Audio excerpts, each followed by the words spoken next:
Okay, you trig fanatics, the next and last thing that we're going to learn in 1.4 is pretty big. All right, I think you guys all are aware of the fact that trig, right, is famous for its identities. All right, so we're going to introduce ourselves to the first round. I'm going to talk about each one, prove why they're true. Some of you actually kind of already know, all right? And then we'll go use them in homework-like situations coming up, all right? But the first thing I want to address is remember what an identity is, right? This is basically an equation, right, that is true for all inputs. And again, let's make sure we also keep the domain in there, right? The valid ones. All right, so we got to be careful how we use these. So as long as my function is defined, basically, this equation is true for all theta. All right, so this is what this is basically saying then, right? So no matter what angle, and again, we have to rule out things like 0 degrees or 180 where the sine's 0, right? This is a true statement. This is identity, right? This side is equal to that side, all right, as long as theta is involved. Looking, a little bit later, right? The tangent is always equal to sine over cosine. Again, assuming that theta doesn't make cosine 0. So as long as we're defined, this equality is always true. And then we have some famous theorems called the Pythagorean Identities, where cosine squared plus sine squared of theta is always equal to 1. Right? And again, it's just as long as we're defined. Of course, what do we know about sine and cosine? They're always defined.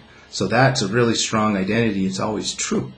All right, and so again, identity is something that's always true for all situations. So why can I say this? Well, let's go back to what the sine of theta is, right? The sine of theta is defined to be y over r. So if I plug that information into here, 1 over sine theta is like saying 1 over y over r. And of course, if I take 1 and divide it by a fraction, what I do is multiply by a reciprocal, right? And what we end up with is r over y. Of course, what is r over y?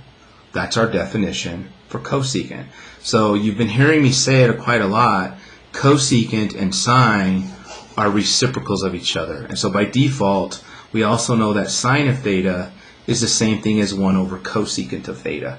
Okay, so we have the reciprocal identities, and again, you can just see that in the definition. Cosecant is r over y, and sine is y over r. So basically, they're reciprocals of each other.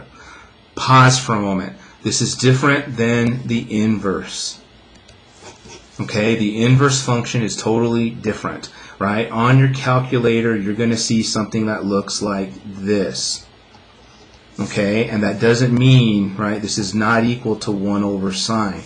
This is not equal to 1 over cosine, because by definition that's cosecant and secant and cotangent respectively. So don't confuse this with the inverse. If you recall from our review, the inverse is a function that reverses domain and range. So the inverse function takes a ratio and brings back a theta. And that's not what these things are doing, right? Cosecant takes a theta and produces a ratio. So it's again in the old-fashioned way, it takes an x and produces a y. The inverse takes a y and produces an x. So we go in reverse. So please don't confuse this with the inverse. This is not the inverse. We'll introduce ourselves to the inverse later on in chapter 5 and 6. All right, so we'll investigate that in more detail. But for now, we do know that they're reciprocals. Same argument for secant, right? So cosine we know to be x over r. So if I plug that in, this is 1 over x over r, which means I have 1 divided by x over r. Of course, this means we multiply by a reciprocal, and we get r over x, which is basically our definition for secant. So you can say secant of theta is 1 over cosine, or you can say that cosine is 1 over secant. Again, the reciprocal identity. They're basically flip-flops of each other. And then last but not least, we have the cotangent, right? Cotangent is defined to be, tangent is defined to be y over x.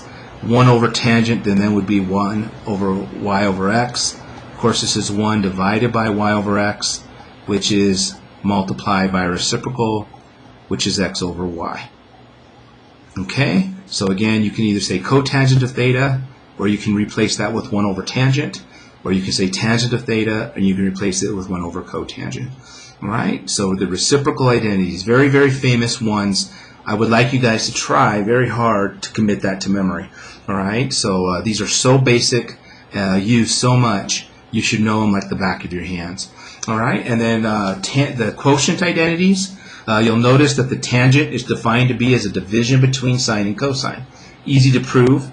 The sine of theta is y over r, and the cosine of theta is x over r. All right, and so we're basically taking y over r and dividing it by x over r. Of course, this means I have to multiply by reciprocal. My r's will divide out, and lo and behold, we're left with y over x, which just happens to be my definition for tangent. So tangent can be replaced with the ratio, the quotient, sine over cosine.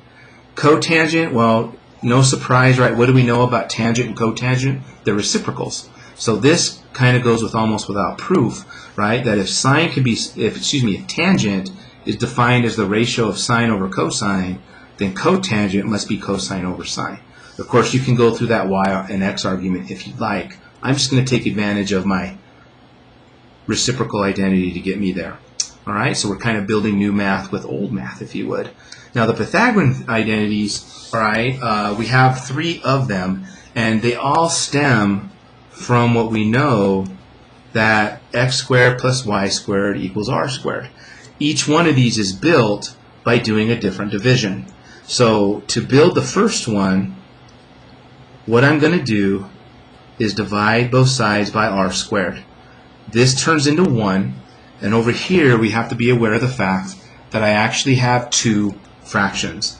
I got x squared over r squared plus y squared over r squared, right?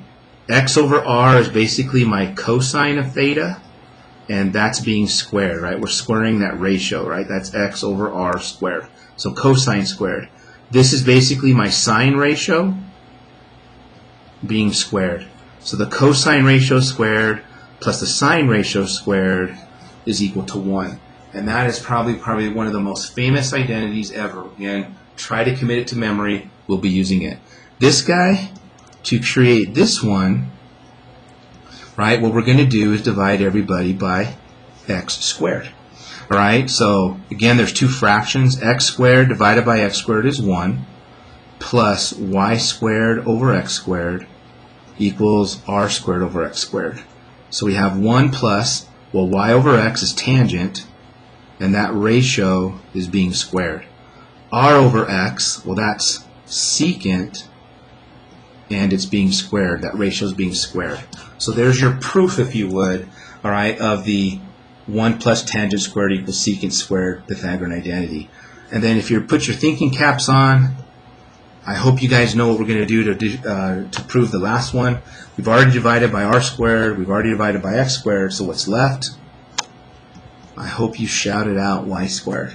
And again, 2 fractions here. We have x squared over y squared plus 1 equals r squared over y squared. Of course, this is x over y, right? That is my cotangent ratio being squared plus 1. R over y, well, that's my cosecant ratio being squared.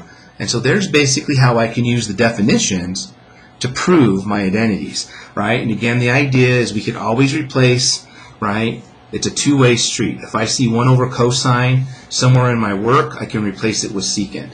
If I see cosine over sine, I can replace it with cotangent, right? If I see 1 plus tangent squared, I can replace it with secant squared, or vice versa. And we'll be doing that quite a bit as we keep moving through our future. So these identities, I call them the basic ones. Please, please, please, pretty please, try to convince them to memory. The reciprocal identities, the quotient identities, and the Pythagorean identities. Now let's go do some homework.